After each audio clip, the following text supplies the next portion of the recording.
Dövlət Su Ehtiyatları Agentliyinin tabeliyində olan Şəki Su Meliorasiya Sistemlərinin İstismar İdarəsi Şəkidə sel və daşqın sularından mühafizə tədbirlərinin həyata keçirilməsi ilə bağlı təxirəsalınmaz işləri davam etdirir.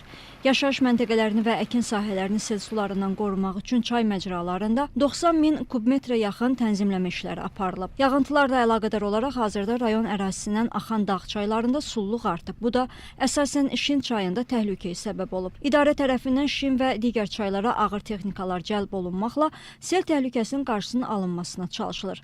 Belə ki, Başgöyünlük kəndinin sel sularına mühafizə olunması məqsədi ilə Quruçayın sağ sahili boyunca 1,2 kilometr məsafədə, Kiş çayı məcrasında isə 5 kilometr məsafədə tənzimləmə işləri aparılıb. Bundan başqa Kiş çayında Kiş körpüsünün sel sularından mühafizə olunması üçün 100 kubmetr qabyon bəndinin tikilməsi işləri yekunlaşıb. Son vaxtlar Şəki rayonunun ərazisinə yağan güclü leysan yağışları nəticəsində Şin çayında ciddi təhlükə yaranmışdı. Yağışlar nəticəsində yaranmış sel gətirdiyi gətirmələr ətraf kəndlərdə, Şin çayının ətrafında olan kəndlərdə təhlükəli vəziyyət yaratmışdır. Belə ki, Baş Göynük, Aşağı Göynük, Köndələn, Yeni Göynük, İncəzunut əraziləri, Şabalıd ərazisində ciddi problem yaranmışdır. Göründüyü kimi 900 metrə yaxın bəndin üzəri selin gətirdiyi gətirmələr nəticəsində üzəri örtülmüşdür və bunun da nəticəsində çay deməli bəndlərlə bərabər səviyyə gəlib çatmışdır. Bu da olduqca təhlükənin artmasından xəbər verir. Tərəfimizdən ciddi tədbirlər görülməsinə başlamışdır. Artıq neçə gündür ki, növbəli iş qrafiki tərtib olunmuş, ətraf çaylarda olan, rayonun digər çaylarında olan texnikalarda Şin çayına cəlb olunmuş. Hal-hazırda ən ağır, idarənin balansında olan ən ağır texnikalar bu çaylarda işləyir. Şəki Su Meliorasiya Sistemlərinin İstismarı İdarəsi rayon ərazisində suvarmanın intensiv aparılması məqsədi ilə yanvar-may ayları ərzində kanallar üzrə mexanizmlərlə 170 min kubmetr lildən təmizləmə işlərini həyata keçirib.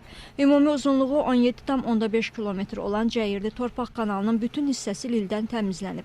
Xidməti ərazidə olan 12 kilometr təsərrüfat daxili suvarma kanallarında lildən təmizləmə işləri yerinə yetirilib. İlin əvvəlində 26 subarteziyan quyusunda nasosların ehtiyat hissələri dəyişdirilib, 9 subarteziyan quyusunda isə yeni nasoslar quraşdırılıb. Deməli, artıq bilirsiniz, aprel ayının birindən suvarma mövsümü başlayıb. Bununla əlaqədar tərəfimizdən ciddi tədbirlər görülməsinə başlamışıq. Uzun illərdir istismardan yararsız hala düşmüş Dəhnə beton kanalının hal-hazırda təmir işləri, cari təmir işləri tərəfimizdən aparılır. O cümlədən Cəyirlidə, Daşalda və digər ərazilərdə kanallar lildən təmizlənmiş və tamamilə suvarmaya yararlı hala salınmışdır. Hal-hazırda deməli, digər rayonun digər kəndlərində də tam hazırlıq işləri görülüb yekunlaşmış və artıq suvarma işləri aparılmaqdadır. Yəni elə bir ciddi problem, suvarmada elə bir ciddi problemimiz yoxdur. Qeyd edək ki, Şəki rayonunda 187 min nəfərə yaxın əhali yaşayır. Bundan 75.500 nəfərinə içməli su təchizatı xidmət göstərilir.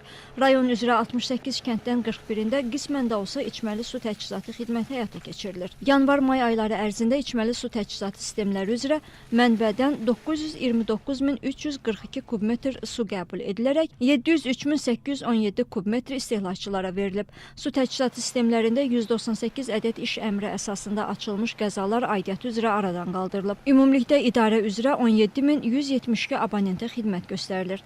Bundan 16.425-i əhali, 747-si qeyri-əhali abonentləridir.